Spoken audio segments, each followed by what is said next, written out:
And joining us now is Bicol Saro Party List Representative Terry Ridon. He's a member of the House Committee on Justice. Congressman, thank you so much for joining us. Good morning. Thank you for having me. Good morning, Rep. Sir, we are now at the stage where the House Committee on Justice is looking at it. Where exactly are we now in the process? As I understand, there are 2 to 3 days with you. And then is there a possibility to fast track this process, or do you expect this to take the entire 60 days for all the proceedings to be continued? After the referral to the House Committee on Justice, there will be full proceedings. No? So there will be a determination of sufficiency in form and sufficiency in substance. I think the schedule for this will be next week. No?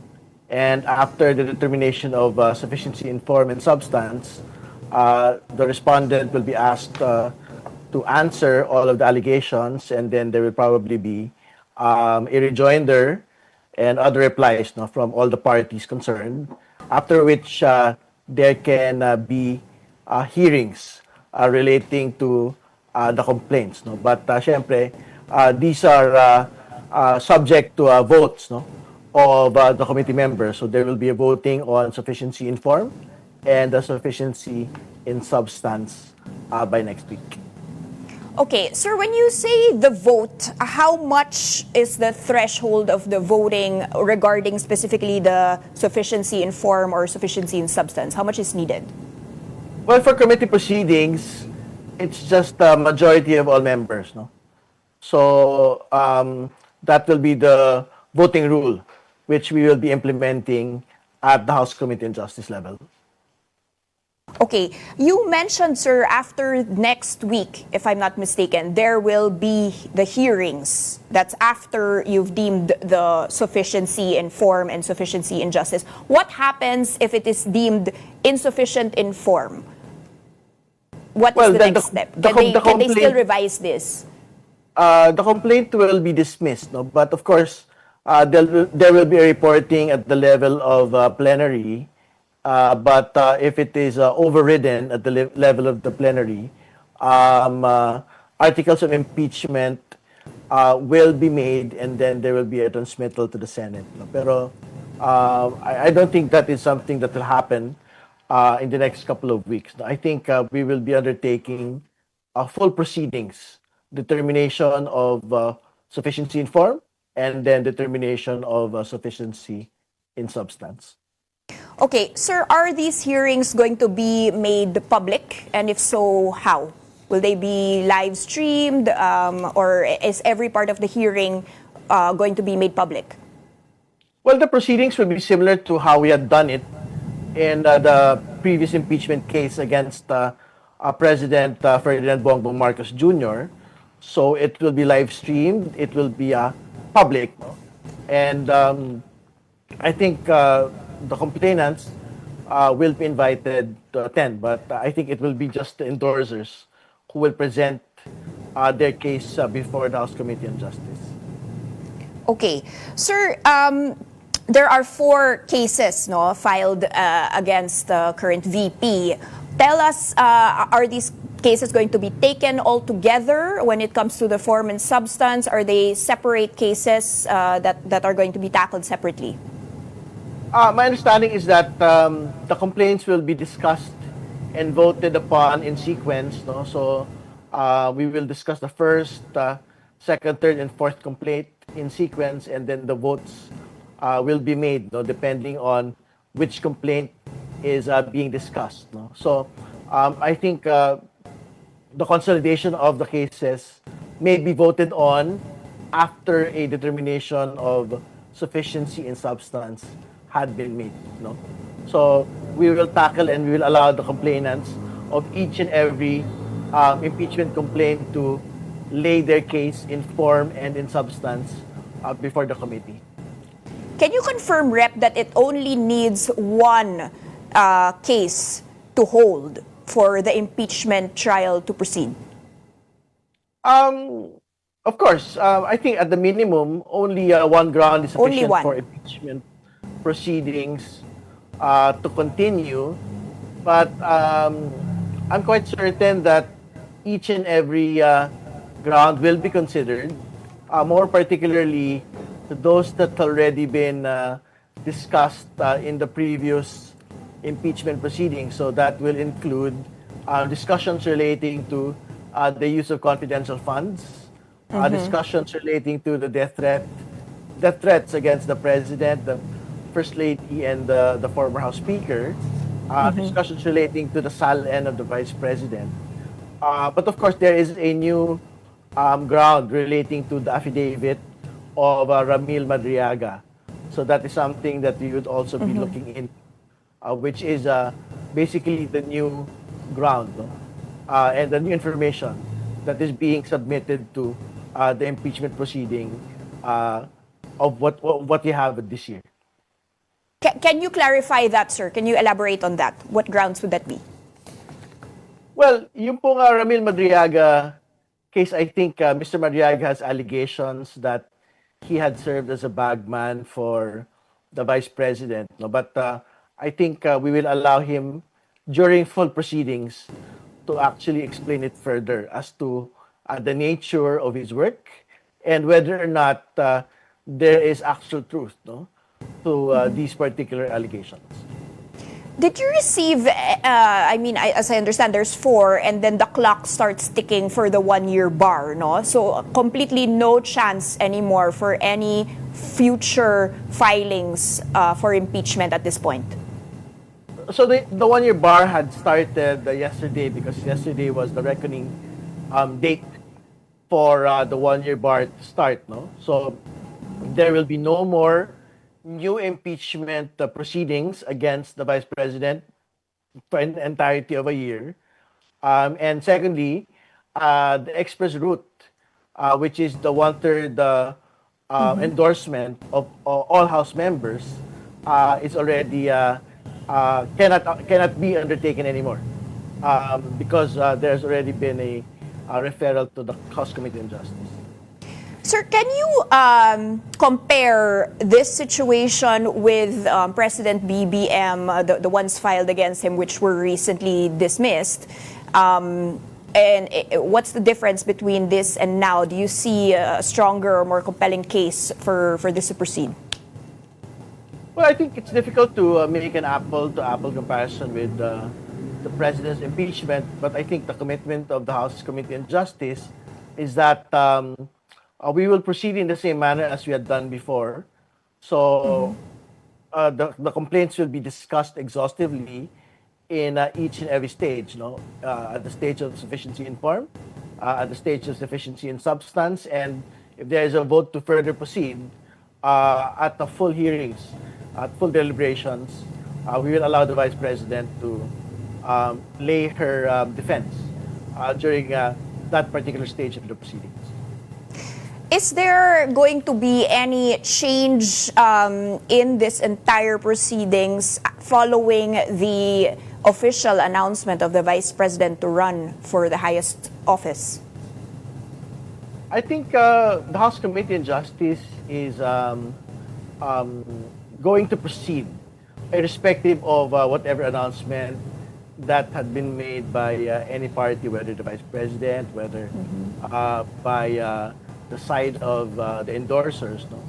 I think it will always be based on three things. No? First, facts, evidence, and of course the conscience of the members of the committee. No? So we will look at it.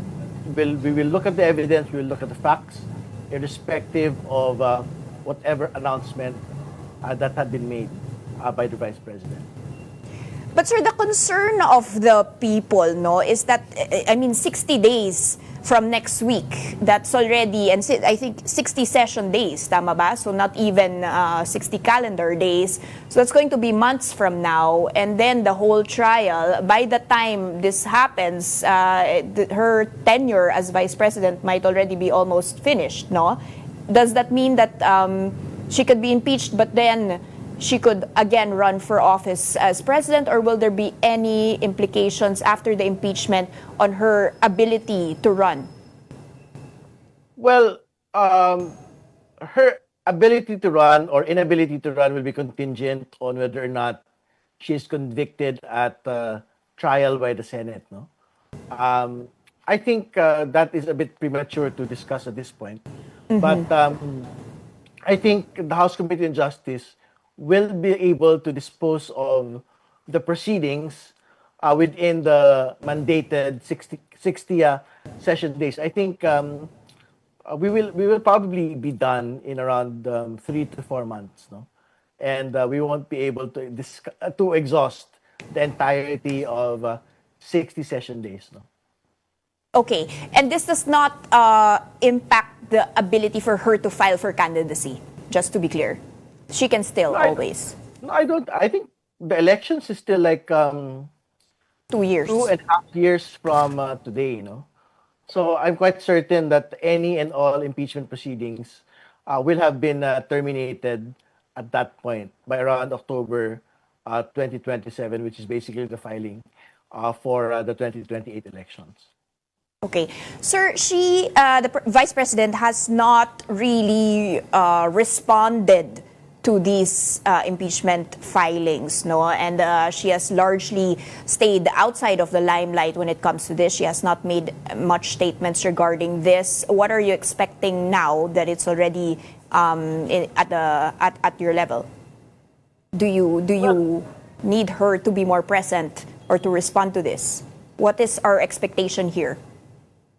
Well, like what we had previously stated, the Vice President has each and every right to respond, but she has also every right not to respond or cooperate with the impeachment proceedings, no? But of course, we will be expecting her lawyers to actually be able to represent her before the proceedings at the House Committee on Justice, and in the event that it goes to trial, that she is actually represented at the Senate proceedings as well, no? But we will leave it to the Vice President to make that determination. But of course, it is the commitment of the House Committee on Justice that we will be fair in each and every stage of the proceedings.